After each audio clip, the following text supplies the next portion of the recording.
Hello guys, ito palang kumain kami ng dinner. Before, the next day is namin, pabalik na ng US. So, itong photos na to is, yan yung view ng restaurant na kinakainan namin kasi nasa rooftop kami. So, ang pangalan ng restaurant is Escape Skydick. So, ayun, ganyan kami guys, kagulo. Kasi ang dami namin. Tingnan mo yung whole table sa family ko yan. Yan, iba more on mga bata and mga teenager. So, ayun na nga, na-timing lang talaga na ang daming kumain that night. Kaya nag-antay kami ng mga ilang minuto din before kami pinuntahan ng waiter. So, ayun na guys, nag-order na sila ng mga yung drinks una. Yun si Baby Iman, naglalaro siya. Tapos ayun, na-serve na yung mango shake nila. Kasi tapos nag-antay pa kami ng mga couple minutes nga. Ayun, nag-serve na naman sila ng another batch ng mango shake and saka watermelon. So ayun, saka antay nga namin, parang nabusog na sila saka inom ng mga drinks nila, mango shake and watermelon. So ayun, si Baby Iman, uhaw na uhaw. Ayun na. Diba ang dami namin? Nag-antay kami sa food namin. Nagkwento-kwentuhan muna sila. Ayan.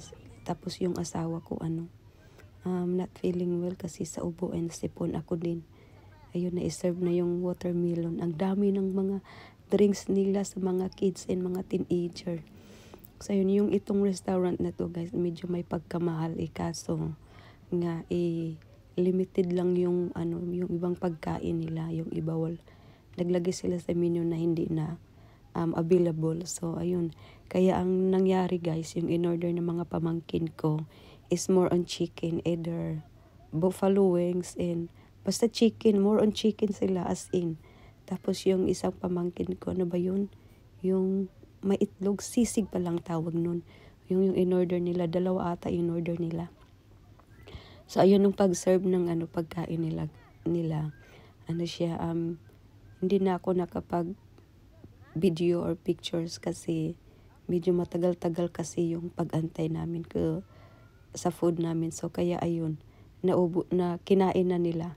Hindi na ako nag-video kasi gutom na talaga kami niyan guys, kasi very late na.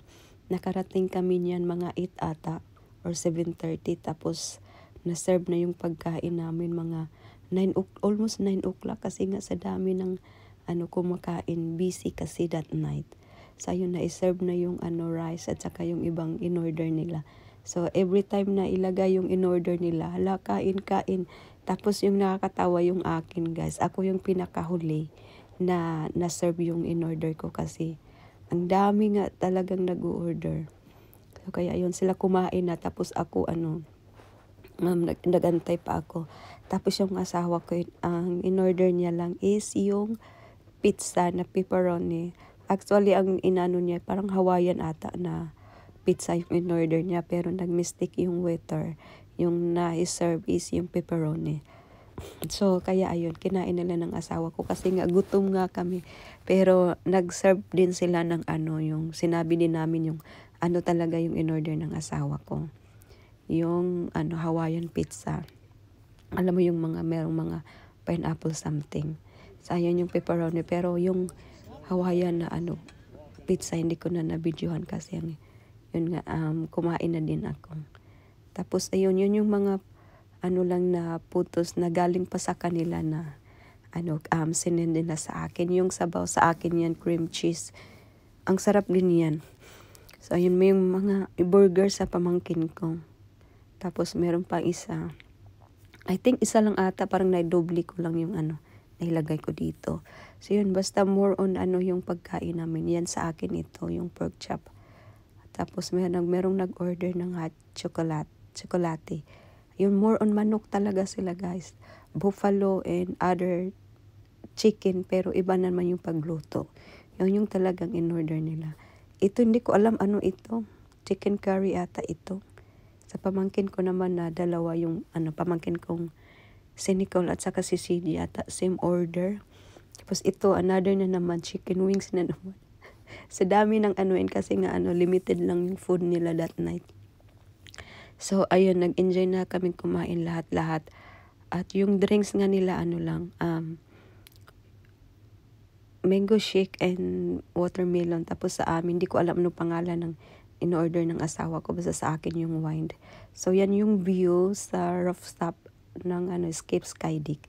So yun, whole Lapu-Lapu po yan yung nakikita ninyo. At saka yung Cebu.